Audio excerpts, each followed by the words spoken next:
think it's safe to say that Wolfgang Gartner pioneered the Complextro scene. Would that be a fair statement? Nobody's come close to his signature sound of grabbing like 15, 20 random sounds, smashing them together in a beautiful drop, and just somehow it works. I don't get it. It's freaking hard. And for those of you who haven't heard Complextro, 2009 to like 11, 12, oh mate. Here's some of my personal favorites from him.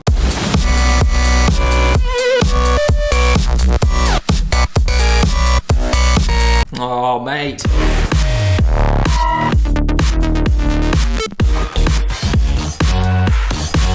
And of course,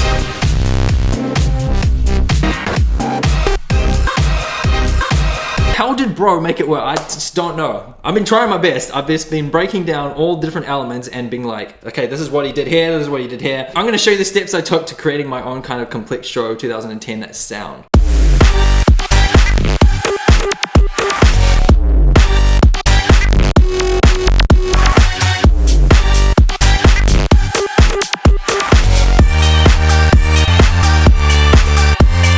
Anyways, let's start with the drums. Thankfully, he was making this in the era of Electro House, had 1.5 minute build-ups of drums, and then something else, and then something else. Because you know, all the tracks had to be DJ friendly, 1.5 minute intros, so I have isolated drums, which is great. Here's the 3 from the 3 tracks I played beforehand.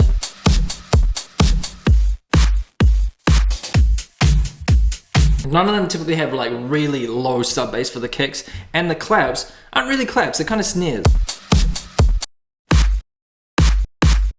See what I mean?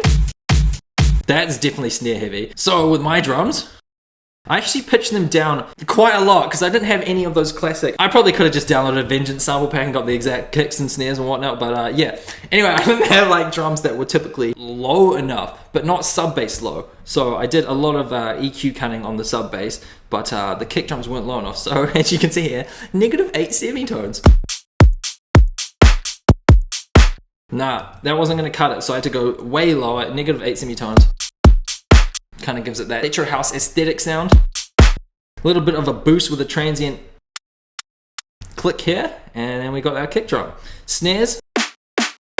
Of course, there's gonna be no bass with that. It's gonna interfere with the kick. We just wanted it to sit on top of the kick as well. If you have just an open snare, it sounds kind of messy.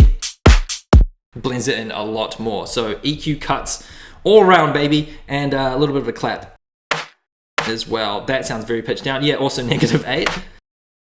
And hi-hats as well. No high end, very mono, and pitched down as well. Actually, when was this track released? Like 2010?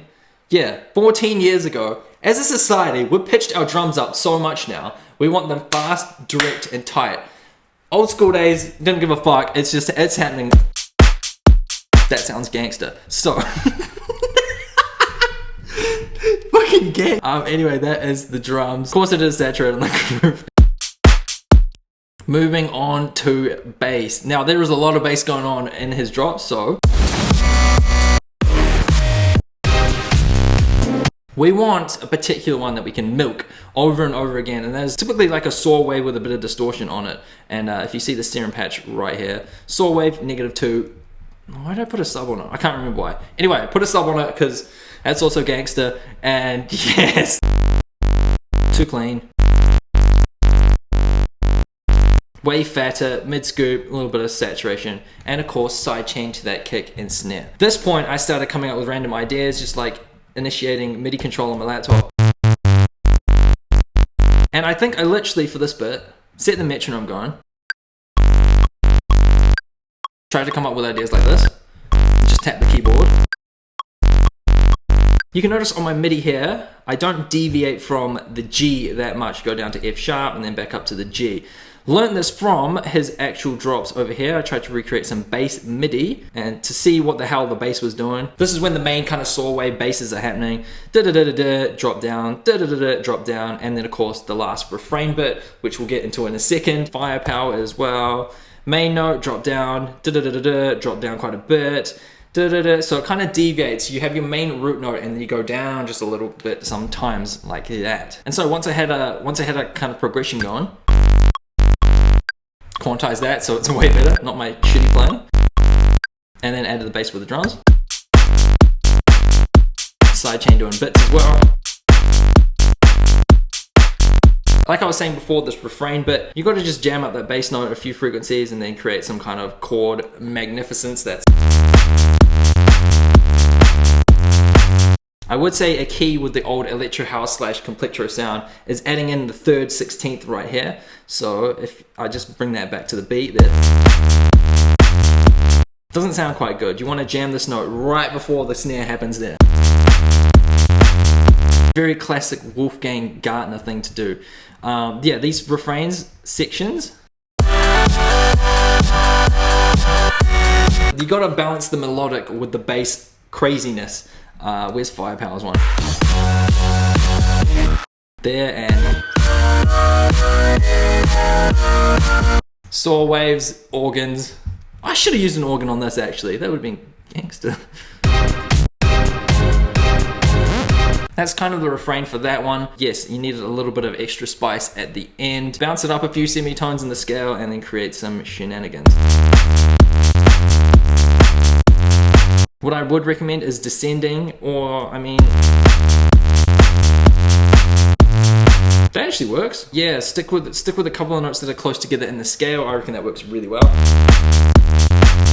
And then it's the fun part of grabbing different samples, the fun part and also the really, really hard part, grabbing a wide variety of sounds and then aiming for a masterpiece. So what I would recommend, your random staccato hodgepodge of sounds right here.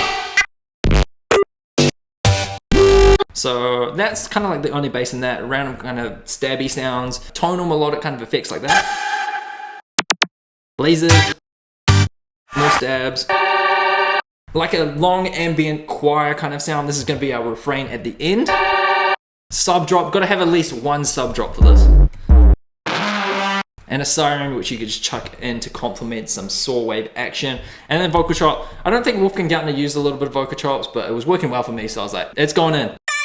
Once we have our random selections of sounds, it's time for the saw wave stack to use for our refrain. So I built up some chords around this bass, which I butchered before. In terms of creating your own, obviously lowest one starts with whatever the bass is doing. Maybe like a 5th as well, works pretty well. And then another layer just doing whatever the hell it wants. Use your scale tool and then just chuck random notes and see what works. You'll hear quickly what does and what doesn't. And of course some down sweep crash thing at the start. White noise, effects, yes. Now comes the hard part of which I called the Lego section. You're building up your Complextro drop. This is the random hodgepodge of sounds which I came up with for the drop. Use that bass that I had before, just saw wave bass, cool, and then try build the Complextro elements around that. So you'll notice a gap here. We could chuck a sub drop here, which we did. Intro of the choir, the kind of very powerful section there. And you're just looking for gaps to launch random stab sounds like this. I think that's the key. Because whenever the saw wave is playing, you want kind of sustained sounds on top of it and then save your stabs and your sharp sounds for breaks in between.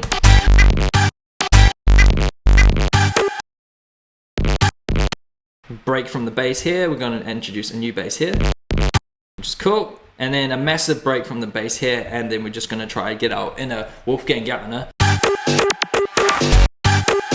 Try to repeat this, have a phrase kind of striking the balance between new sounds in the drop and repeating sounds which you used before is difficult, 100%. But if you can find like a rhythmic kind of quality and element to just find the balance, I guess, is the key. I like how this also builds up into the last kind of bass note. We're reintroducing the bass again. So we've got a massive kind of dirty siren. Yeah, the kind of tension and release is a mad thing.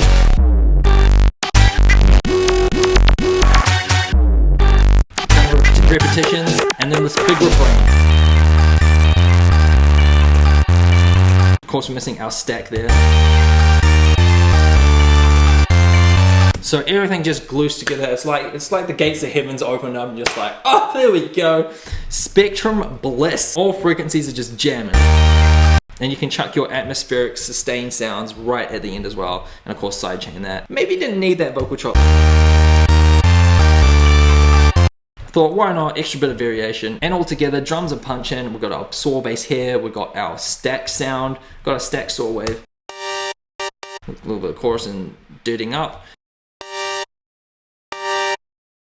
Make it a little bit cleaner with that EQ. And we've got our massive samples group, which by the way, bit of group processing. We have a glue compressor, glue it all together. A little bit of OTT, also help glue it all together. Saturator, also gluing it all together, because we've got so many different random sounds. We need a way for them to just... Yeah, we need the effects to help that. So of course, my go-tos would be glue, OTT, and saturator. And of course, side chain. And by the end of it, when I applied the down sweeps and rises, I came up with this.